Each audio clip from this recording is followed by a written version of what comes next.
What happened with me was like, so who I was this nobody guy, and I created this Goggins. And that Goggins, there's David Goggins and there's Goggins. David Goggins is a calm, cool guy that sits back, weak kid. Now he's just a normal guy.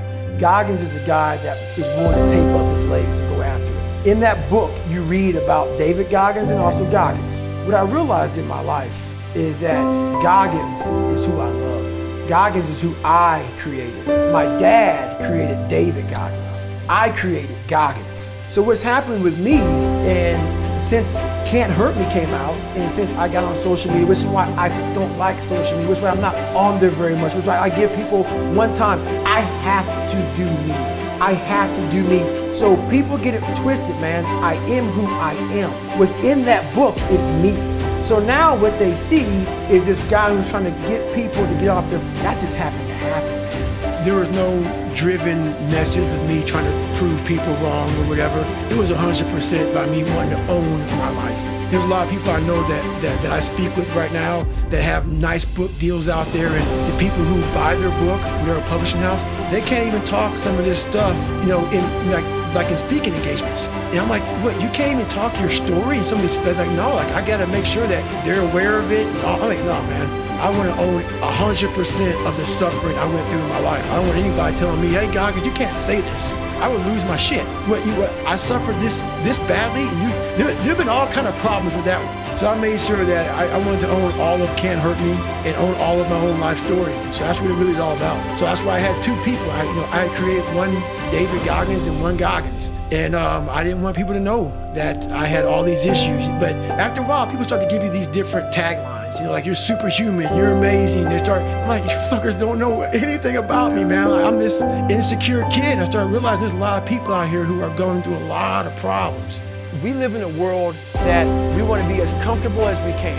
And we wonder why we have no growth. We wonder why when the smallest thing in our life gets difficult, we wonder why we cower and we run away. I mean, our whole life is set up that way. Our whole life is set up in the path of least resistance. We don't want to suffer. We don't want to feel discomfort. So the whole time, we're living our lives in a very comfortable area. There's no growth in that. So for me, I realized that. The reason I became 297 pounds is because that was comfortable. What was very uncomfortable was running. What was very uncomfortable was being on a diet. What was very uncomfortable was trying to face things that I didn't want to face. And I also realized when I was really big, I had no growth. Why? Because I was living comfortable.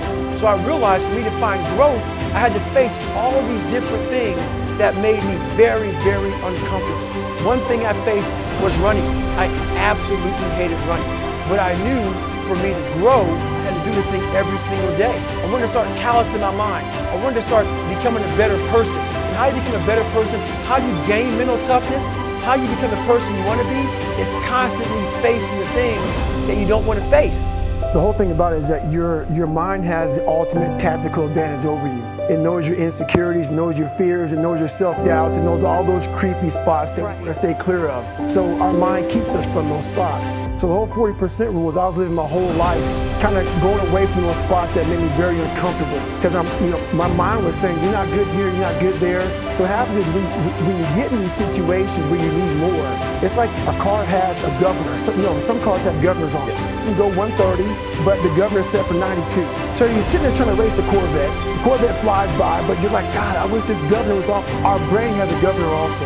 Whenever it gets to those fears, those insecurities, those issues that we haven't dealt with in life, the governor comes on and we can't go past that. I may motivate some people today for this 4 minutes I'm on TV. Oh my God, I'm gonna do this, I'm gonna do that. Great. But let's say it's real cold out in New York City. Let's say it's 30 degrees. You go outside, you get your gloves on, you go for a 5-mile run. Everything I said is gone. That's motivation.